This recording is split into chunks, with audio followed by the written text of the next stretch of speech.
जब धर्म की राह में अड़चने आती हैं तब सनातन के शेर जाग जाते हैं। वृंदावन की धरती फिर गूंज उठी है क्योंकि संत प्रेमानंद जी महाराज की पदयात्रा एक बार फिर शुरू हो गई है। विरोध करने वालों को झुकना पड़ा और सनातन धर्म ने फिर से अपनी शक्ति दिखा दी। धीरेन्द्र कृष्ण शास्त्री जैसे महंत जब साथ आए तो धर्म विरोधियों को माफी मांगनी पड़ी।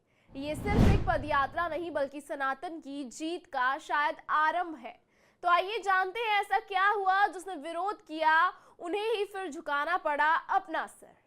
नमस्कार, स्वागत है आप सबका आयन भारत पर और मैं हूं आपके साथ तनीषा भारद्वाज। जब धर्म पर संकट आता है तो संतों का संकल्प और भी मजबूत हो जाता है।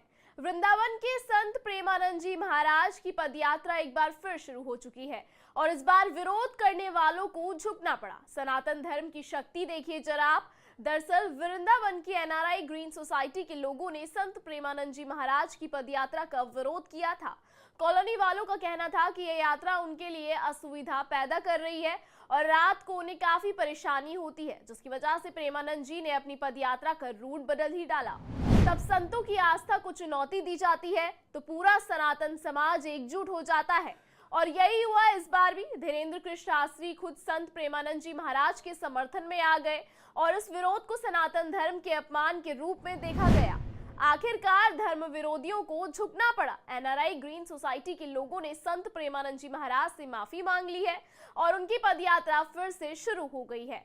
धीरेन्द्र कृष्ण शास्त्री ने कहा था कि वह लोग जो यात्रा का विरोध कर रहे हैं, जिन्हें राधा नाम लेने में परेशानी होती है, वह इंसान नहीं हो सकते। ऐसे लोगों को वृंदावन छोड़कर कहीं और बस जाना चाहिए। वही स्थानीय लोगों का भी कॉलोनी वालों के खिलाफ विरोध प्रदर्शन देखने को मिला। कई दुकानों पर कॉलोनी वालों को सामान देने पर पाबंदी तक के पोस्टर तक लगा दिए थे। लेकिन शायद एनआरआई ग्रीन सोसाइटी को अपनी गलती का एहसास हुआ और एनआरआई ग्रीन सोसाइटी कॉलोनी के अध्यक्ष आशु शर्मा ने महाराज जी से मिलकर उनसे माफी मांगी और फिर से पदयात्रा चालू करने के लिए गुजारिश की। प्रेमानंद जी महाराज ने भी उनकी भूल समझकर फिर से यात्रा शुरू करने की आज्ञा दी और एक बार फिर से महाराज जी की यात्रा हो गई। फिर से यात्रा चालू होते देख भक्तों में खुशी की लहर दौड़ गई थी।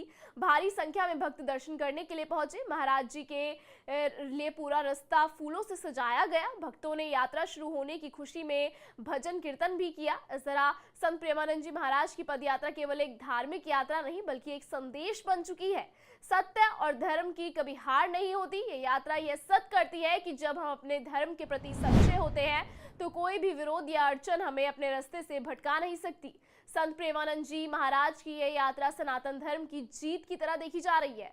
सत्य की विजय और आस्था की ताकत का प्रतीक बन चुकी है। आखिरकार जब धर्म और विश्वास मजबूत होते हैं तो दुनिया में कोई भी शक्ति उनका विरोध नहीं कर सकती। यह सत्य है। सनातन धर्म की शक्ति सदियों से अब तक कभी हारी नहीं है और सदियों तक बनी रहेगी। ऐसा ही एनआरआई ग्रीन के लोगों के साथ हुआ था। फिलहाल इस स्पेशल रिपोर्ट में इतना ही। लगातार इस तरीके की खबरों को देखने के लिए बने रहिए आयन भारत पर।